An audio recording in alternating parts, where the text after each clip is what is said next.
Hey, I'm Kaitlin. And I'm Monica. And welcome to Scaredy Chat, the podcast where we talk about all of your childhood fears and maybe some things that are scaring us right now. Yes, and Kaitlin, I feel like you have a lot of scary stories just in your pocket at all times. So lay one on me right now. So I was trying to think of a story about my childhood and about the first time I really experienced fear.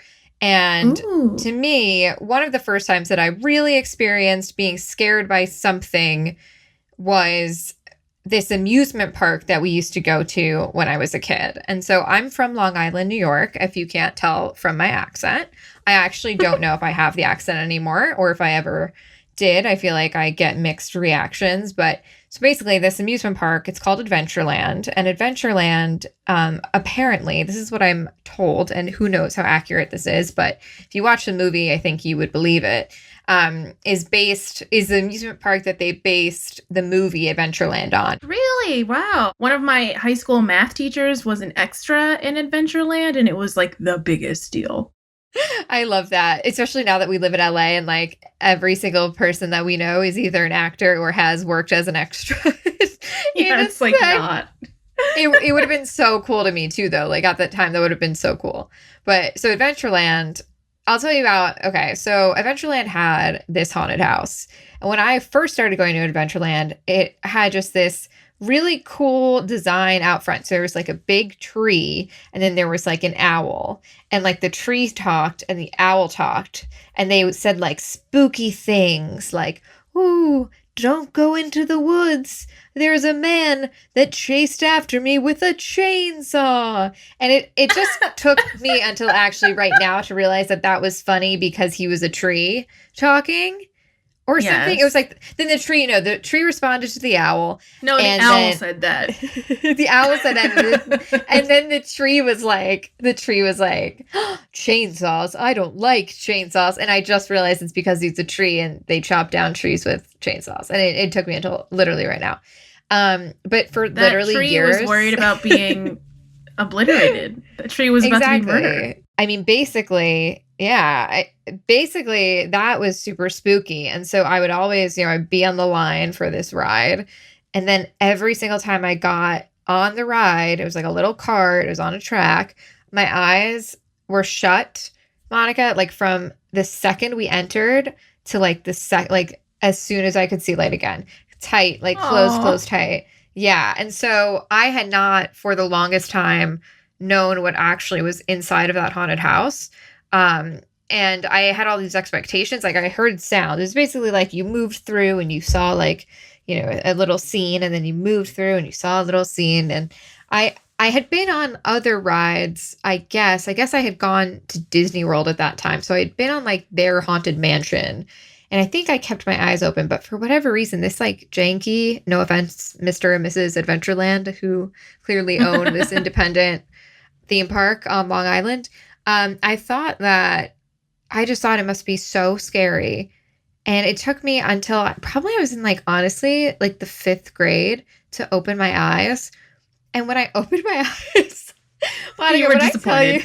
When I tell you that this is like the cheapest, again, sorry to Mr. and Mrs. Adventureland, the cheapest possible haunted house anyone could create.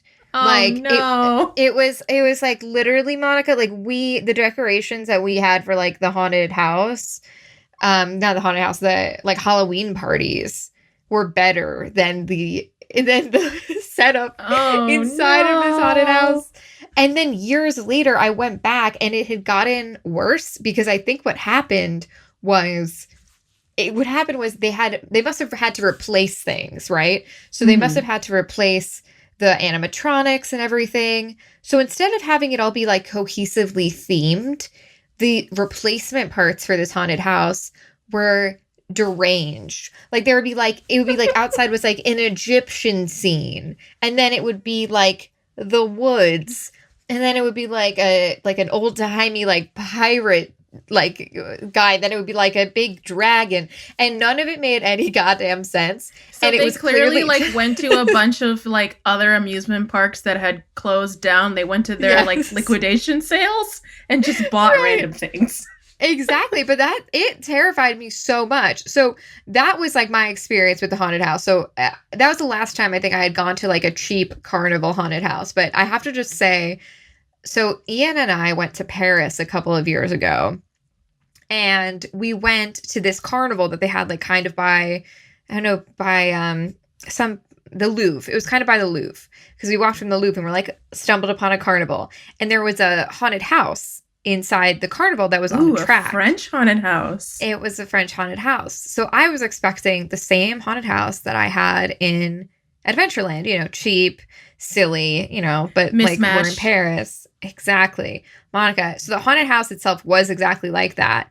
But the thing that they don't tell you, or maybe they did, but I don't speak French, was inside of the haunted house were actual people. So there was all the janky, like the word, I don't know, like just the, you know, the random things that like popped up, you know, like the animatronics. Yeah, the thing that goes like, whoa, and then falls back into the wall. Exactly. So there was that, but there were also people who would grab you and like touch your side. I don't know how they did it without getting hit by the cars, but it was so scary because you cannot do that in America without signing, as we know, like a 6-page waiver. So just the fact that there were the people in the haunted house and I had no idea freaked me out so much. It reinvigorated me. I knew from then on that, like, I was like, okay, this is it. Like, haunted houses are scary. These haunted houses will always be able to surprise me now. But yeah. And this is coming from someone, Kaitlin goes hard on the haunted houses every year. She goes to all of them. She spends an exorbitant amount of money, and she's always inviting all of us, and we don't always go. But literally for the month of October, not every weekend, every day, Kaitlin is going to a different scary attraction. I love it. I was just talking to my dad on the phone today about, I was telling him about our first episode, which, spoiler alert, guys, this is recorded on the day of our first episode release. I was telling him about the haunted house that we went to in the OC, because he likes haunted houses, I guess, too. And he's like, "Oh, to go to your house." I would love to go to a haunted house with your dad. Oh my God. I absolutely would love that also. I love haunted houses. I hope that this podcast somehow brings free tickets into my life because I promise. Let's put that out there. Give us some tickets to your haunted attraction and we will come and we will review it. Put that out Monica's there. Like doing this like manifesting thing, like with her hand. I'm like waving my hand over my computer. Yes. I actually think that would be amazing. And I really hope that they do that. One thing that you said that is interesting is like that your eyes were closed and you had imagined this absolutely horrific thing. And I think there's really something to that of like when you don't look or even when you read a book, what you imagine is so much worse than what you're ever going to see. So much worse. And actually, that's kind of what we're going to be talking about on this podcast because our special guest for this episode is afraid of something I think many people are afraid of, but one of the things that scared her the most was reading about it instead of seeing it. Yes. And I think that's a very relatable thing. Absolutely. So when I opened my eyes, you know, it turns out it wasn't that scary at all. It's just rickety and old. Yeah, I don't think it was anyone's fault at the amusement park. I'm actually pretty sure it wasn't. But yeah, it was just funny. I was really afraid of the wrong things. Yeah, really, you should be afraid of old, unstable roller coasters. All right, welcome to Scaredy Chat, everyone, and I am super stoked about today's guest. She is the host, narrator, and story editor of the Something Scary podcast. She is Snarled fam. Everybody, welcome Markeia McCarty. Thanks so much for having me. Welcome, Markeia. Glad to be here on Scaredy Chat. Yes. Thank you so much. We were so excited to have you because you have been bringing scary stories into our ears. But now we're finally going to get to hear one that's very, very personal to you. So very excited. And I have to say also before we really get into your story that the trailer you did for Scaredy Chat was amazing. It was so smooth and like spooky. And Kaitlin and I were like, oh my God, this is amazing. We were in love with it. We listened to it over and over and over again because we love the sound of your voice. I know you have such an amazing voice. I was actually going to say that before we started, but you have the best voice. It's like just the right amount of smooth for like, especially like a scary story or introing a new spooky adjacent podcast. So we're very thrilled to have you here. But yeah. Oh, thank you. I'm so glad that y'all like that. No, we're so excited to have your podcast being part of Snarled. I mean, I say we, but it's like I'm excited. I like that, Snarled is growing in different ways, and I'm really looking forward to hearing your episodes. And then I was like, oh yeah, I'd love to be a guest on there. So, Markeia, I feel like you are obviously the best person to just jump into this, but we asked you what the thing that really terrified you in childhood was. And you came back with, I think, a fear that many people have. I know that I'm not super comfortable with with the thing that you said that you were scared of. Yeah, same. But yeah, why don't we just get into it? Why don't you talk a little bit about that? Sure, most definitely. I will have to preface and say that this isn't my absolute number one fear, because that is something that I do not share. Because once you put that out there, then it does manifest for you. But this is one that I run into semi-frequently, and it struck my bell when I was a kid, and it does now. That is clowns that are trying to be scary. In particular, picture this. I was younger. I was an avid book reader. Avid. There is something about a book that can transport you. It takes you into the darkest depths of your soul, or to the heights of your victory. And there's something about reading horror, because your only restriction is what's on the page. And that's barely a restriction at all. I'm pretty impressionable when it comes to book reading. So when I read Stephen King's It and experienced Pennywise in that way, it hit me in a way that up to that point, other horror icons hadn't been able to reach that creamy, soft marshmallow center. Not Freddy, who is one of my favorite horror icons, not Jason. But no, there's something about Pennywise that got me. So then also seeing that in the movie, seeing Georgie and his little yellow raincoat running down this rain-filled street, just trying to chase this wax-covered boat that his bigger brother had made for him. And then to see those glowing red eyes that are just peering out of the grate, to hear that voice calling him forth, drawing him closer until he reaches out his hand, and then it's too late. That will get me every time. I am hypnotized when you talk. I was just gonna say, I feel like, Markeia, I could literally, you could read me the phone book, and I would be like, yeah, like, continue, please. Let's get all the way A to Z. Go, like, incredible. You have such an incredible voice. You really do. Oh my God, you really do. But I feel you on this one because I don't like clowns. I've never liked clowns. Even before I read it the summer before high school, and I was so scared as well, because I think the reason it hits so hard is because that book leaves so much room for the imagination of what it looks like. There's some loose descriptions, but it's really up to you to decide.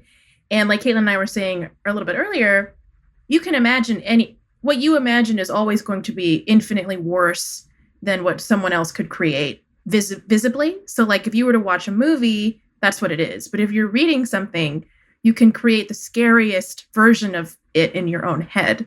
And that's why it scared me so much when I read it that summer. And it was like I was horrified and I still couldn't stop. So it was just getting worse and worse, and you're doing it to yourself. But yeah, that book is messed up, and I know it's like Stephen King's cocaine fever dream, but it's very scary. It is. It's super scary. And, there've been so many versions of it, or not so many, I guess, but there's been two big mainstream versions of it.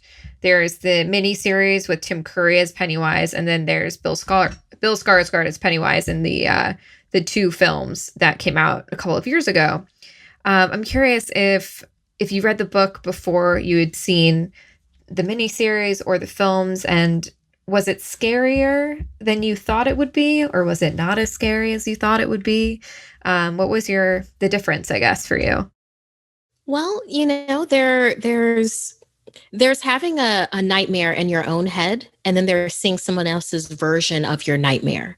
So it doesn't mean that it's necessarily less scary. It's just not necessarily the touch points that kept you awake at night. That doesn't mean it's not good. I like both versions of them. And even though the Tim Curry one, of course, with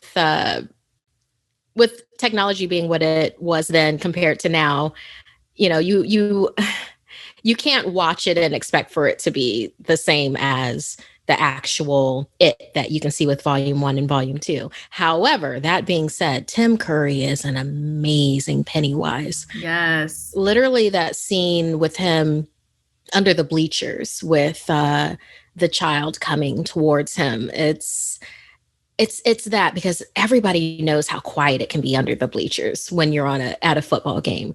It's like, it hits on so many levels. And I steadfastly believe that Pennywise is the reason why I'm not, I don't like clowns. Well, it's like, they're okay. They're very nice people. I have friends that are professional clowns, and I'm not saying anything about them, but yeah, no. Not for you. That's a nah for me, dog. No, I think that. Yeah, I was going to say, I think that the clowns that we see in movies and stuff have really ruined it, probably for your friends who are clowns, because clowns are actually incredibly talented performers. Usually they're gymnasts, comedians, incredibly hybrids. But all we think of, or maybe not all we think of, but probably now, the first thing, maybe the first killer thing. Clowns from outer space. Yes, Pennywise. It's it and John Wayne Gacy. Like, that's what I think of when I think of clowns. I know. Yeah, he also really ruined clowns for people. Definitely. John Wayne Gacy was not good for the clown community. But yeah, we obviously must speak of Killer Clowns from Outer Space, because Monica and I have talked already a little bit on this podcast about the movie Mars Attacks, which is a comedy, and similar to Killer Clowns, it is aliens coming down, ruining humanity in all these messed up ways, but it's supposed to be funny. It's supposed to be something it's supposed to be like a commentary on the destruction of man and our own mortality. And it's like, no, this is fucked up and scary. Like, it's lost on me. It doesn't work for me. I know. It's like it's a look back similar to, I think, Killer Clowns in Outer Space, like these 50s alien movies also. And I just feel like because it's supposed to be funny, it almost makes it more disturbing. So yeah, Markeia, please enlighten us. What was your first experience watching that movie, and how did it differ from it? Because they are very different clown projects. Yeah. Well, with Killer Clowns from Outer Space, I started horror when I was very young, but my dad loved all the classics. So he had it in his collection, and eventually it was just a matter of time before I would end up watching that movie. And when I was watching it, I mean, talk about a Venn diagram of horror. You have clowns plus aliens that eat you. Like, yeah.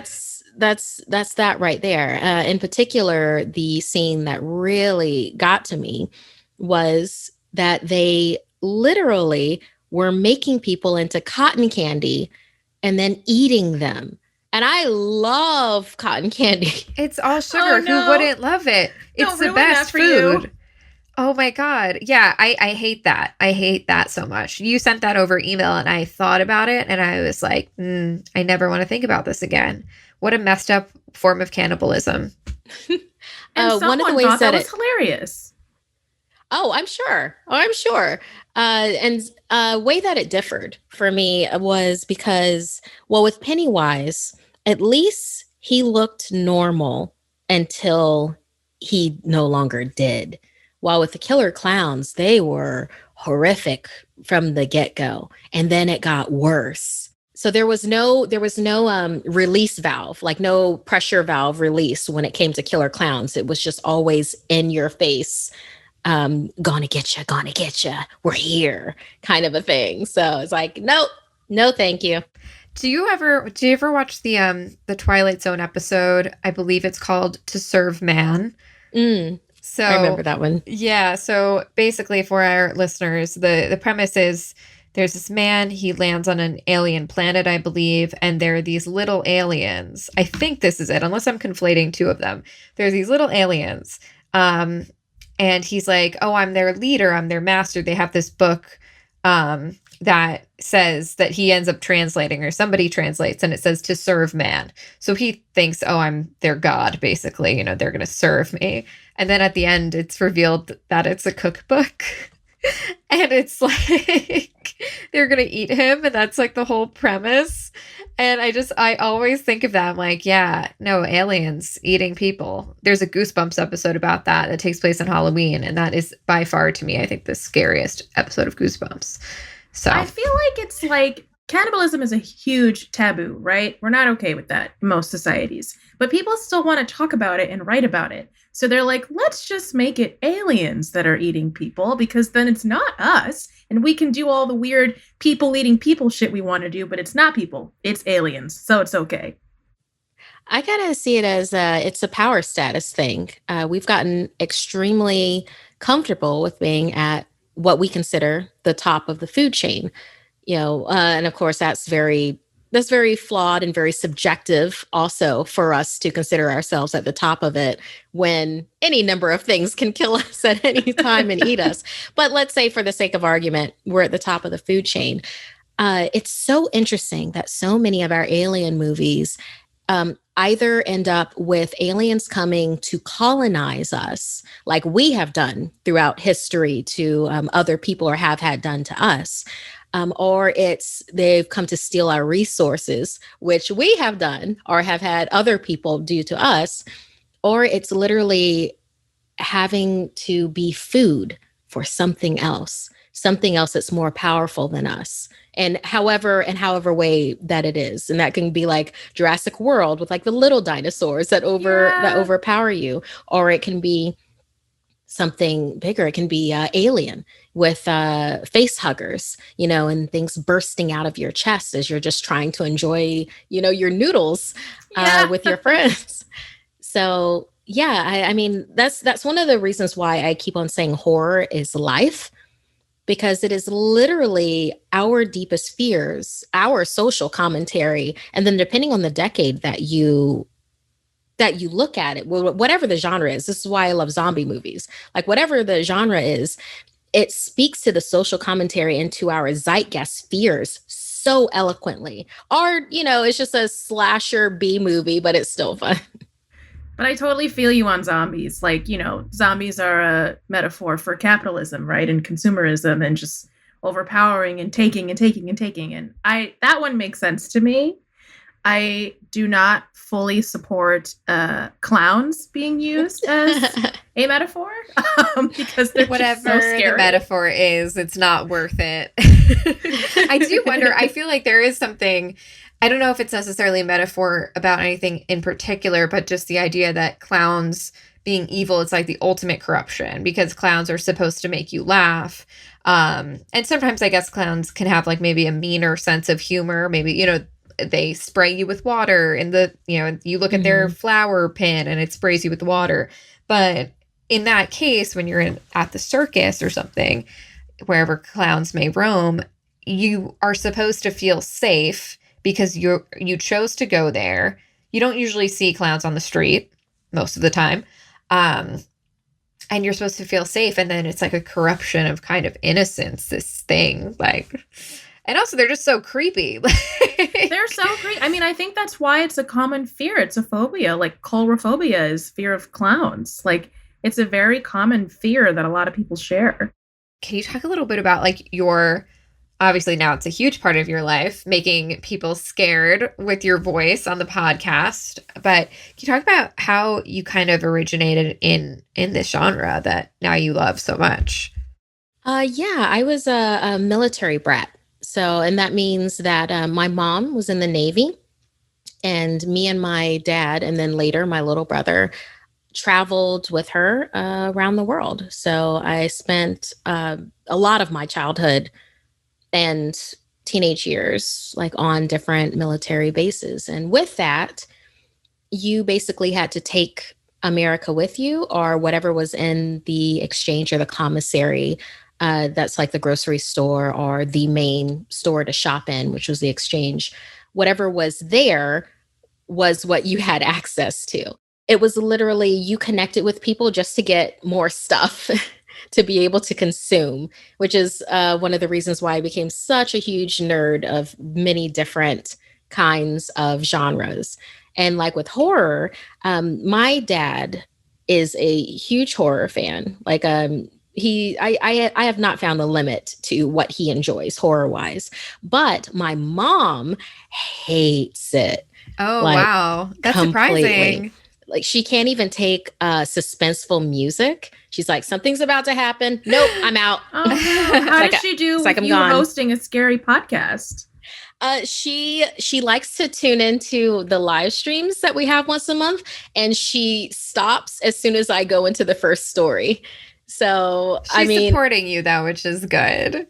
Yeah, like real talk. That's one of the reasons why I talk a bit at the top of the live streams before I go into the first story, because then I know that she's gonna like clock out. That's so for cute. the rest of it. So yeah. I mean, we kind of talked about this a little bit, but I am wondering, like for you specifically, like the sort of bastardized Hollywood scary version of a clown. Has that ever had any effect on you, like seeing clowns in real life? I know you know clowns and you're friends with clowns and real clowns, people that, you know, it's an art. But have you ever seen a clown that you're like, I don't know about that one. Maybe not that one. Every time I went to Halloween Horror Nights. I love Halloween Horror Nights, but they always have a clown thing. There's always a clown house. Yeah, always every time. There's clowns that like roam around in the scare zones, and like I used to work Halloween Horror Nights. Oh, I'm so jealous. It's a fun time. It's tiring. It's super tiring. But it's super party too, because like the characters they know how to party afterwards. I always it's like said, cut loose. If I ever like didn't have a job or something, or if I was doing a more flexible job or something, I would always want to work there. But I can't, but I would love to. I think it'd be so fun. So fun. Yeah, but I can't, no. I talk about horror. I enjoy horror. It's been a very big part of my life for a lot of my life. However, I'm going through a haunted house and having people like jump out at you. I'm like, no, I'm grabbing onto the person in front of me. I'm screaming, I'm running. And that's me in like simulated haunted houses. If I was in a real haunted house, I'd like to think that I would fight back, but I don't know, right? Because in my mind, I'm like, these people are doing their job and they're doing it well. So right. I'm going to run. When you were working Halloween Horror Nights is so hard to say. Halloween Horror Nights. When you were working Halloween Horror Nights, were you in the houses doing the scaring, or did you have a different role? Yeah, I did a number. I worked at Universal Studios Orlando for a number of years. Everything from a character to stilt walker to special events person and so on. But when I first started with Halloween Horror Nights, it was a Blade room. and I was a What? vampire. Oh, okay. Blade vampire. I was like, just like blades, like knives? Okay. Just a Knives bunch everywhere. of knives. We just had like dual wielding knives that we would just like sharpen like a chef.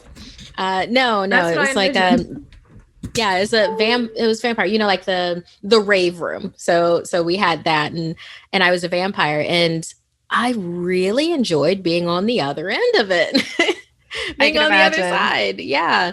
And people were just having a really good time. I never had a problem with anyone, Halloween Horror Nights wise, because there's some uh, horror stories for people that have done things to us characters, but of course they don't last long within the park. But yeah, no, it felt great. It felt great to literally give these people what they came in here for, a really good scare. There's also the thing of allowing yourself to be vulnerable, allowing yourself to be scared. We go through most of our lives with a taught facade, and we're taught it as kids, where it's like, oh, that isn't something scary. You need to be strong. You need to be tough, you know, kind of a thing. And we don't really get the pressure valves that we need, which is, you know, I keep on saying to everybody, therapy, go to therapy. Therapy is so great. Therapy is so great. Yeah. But it's also, you can find those little pressure valves in other ways when you allow yourself to be so incredibly vulnerable while you were going on a haunted hayride, or when you're watching a film like in your house at 3 a.m. It's like, why would you watch The Ring for the first time at 3 a.m. in your apartment alone? Always The Ring. Always always watching The The Ring. Ring. I really do think The Ring is a door for so many people into this. Like, they have nothing to do with it, and then they see The Ring, and that's like the beginning of like a journey for a lot of people. I mean, there's it's so relatable. It's universal, definitely. It's right up there with Poltergeist, for instance, which has another clown in it. Yes, I forgot about that. Yes. In her Yeah. bedroom, right? It's like the rocking chair. Did I make that up? Is that from a It's different in her movie? room, which is Markeia, you know, Kaitlin knows, but I have sleep paralysis, and that was definitely one of my in the corner demons. It's just a little clown sitting there, and that's actually in Poltergeist, which that was bad because it validated it. It's like, oh, okay, this is real, actually, not just in my head. Yeah, that's another thing with horror. We are not alone in the things that we fear. And isn't that in its own way scary? Because if we were alone, then that means it couldn't really exist, right? Because it would only exist for us. But when we see it in media, when we hear other people talk about it, there's that comfort of, oh, good, that's other places, that's everywhere. And then there's that realization, oh, that's everywhere. Oh, that's so creepy. And it's just that more, it makes it just that more possible that it is a real thing, and you should be afraid of it because more than one person is afraid of it. Yeah, exactly. And that's why Samara is wonderful. She's wonderful. Wonderfully scary and creepy and relatable. And she's the other thing, like kind of with clowns, where she's supposed to be innocent. She's this little girl. She was murdered. You know, she's not supposed to be the bad one, and she is the bad one kind of from the beginning. She doesn't even really become bad. She just is bad. She is evil. And I think that's why The Ring actually really messed me up, because it was that corruption of the innocence thing. That's the root of it. It's corruption of innocence for sure, like you were saying earlier, Markeia. And also for me personally with clowns, I have a deep fear of the uncanny valley. So, you know, anything that looks human but isn't, really, I cannot have anything to do with it. Like, it's kind of extreme. It's getting a little bit better now. It was worse a few years ago, but you're doing well. Thank you. No. Clowns fall into that, you know, something that is a person but doesn't quite look like a person. But if you look hard enough through the makeup, you can see the person on the other side, which makes it worse, honestly. So even though it's probably a very nice person in there and they're just trying to show me a good time with their tricks and jokes, I really don't have much tolerance for it. No patience for clowns in Monica's world. Do you want to move into chill versus chilling? Sure, let's do it. Okay, amazing. So Markeia, quickly, we'll explain the rules. We'll explain the rules real quick. Chill or chilling. Chill is like, yeah, I do that. Sounds great. Chill. Chilling is, oh, that's chilling. That's too scary for me. I'm going to have to pass.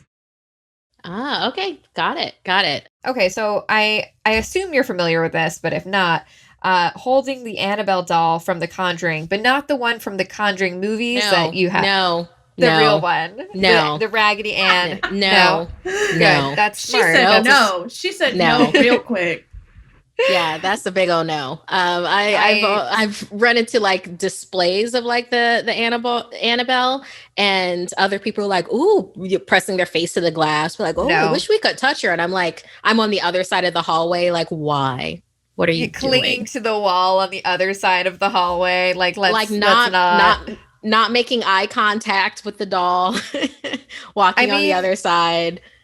If there was even a hint that doll had anything messed up about it, why would you tempt it? Like, don't cuddle that doll. That's no. Well, actually, people want to F around and find out. And, you know, I'm like, yes, they do. I'm like, I'm good. And somebody had to like make that doll for that movie. How could that person do that? Who painted that doll? That doll is horrible looking. Like the doll from the movies, horrible. But the real doll is just a Raggedy Ann doll. And they couldn't actually get the rights to that. But also, a Raggedy Ann doll is like not very creepy. Like it is creepy once you know the story. I mean, it is creepy, but it's not as creepy as like the demonic, like porcelain, weird, dead-eyed blue eye. Yeah. Yeah, she looks like a tiny person who is terrifying. Which is Uncanny Valley. Exactly. Not okay. Yes, not okay. Definitely. And actually, chilling. It's incredibly chilling. And chilling.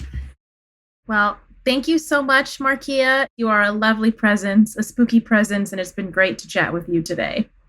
Oh, this has been such a great time. Thank you, both of you, for having me for your podcast show. Like, this has been a great conversation. Yes. We'll have you on again, I'm sure. It's been lovely talking to you. And in the meantime, where can our Scaredy Cat listeners find you? Yes. Well, Twitter and Instagram, I'm at Markeia McCarty. Facebook is Markeia TV. If you're into Twitch, Darth Markeia, because, you know, got to walk on the dark side with everything. And yeah, there are a number of different projects that I do on a weekly basis. I'm also a professional TTRPG player. That is a tabletop role-playing game player. And on Tuesday nights, 6 p.m. PT, if you go to the Hunters Entertainment Twitch channel, it's at Hunters Entertainment, I am in a zombie apocalypse game called Outbreak Undead, Rag and Bone, where literally the zombie apocalypse happened in 1995, but the year is 2021. Markeia, you're the best. Thank you so much again. We really appreciate it. Oh, thank you, both of you. Monica, Kaitlin, this has been an absolute pleasure. And I'm so excited. The things that you're going to do with your podcast. I'm looking forward to it. We all are. Thanks. Oh, thank you. Thank you. Means a lot. You're our snarled big sister. Yes. I love that. I love it.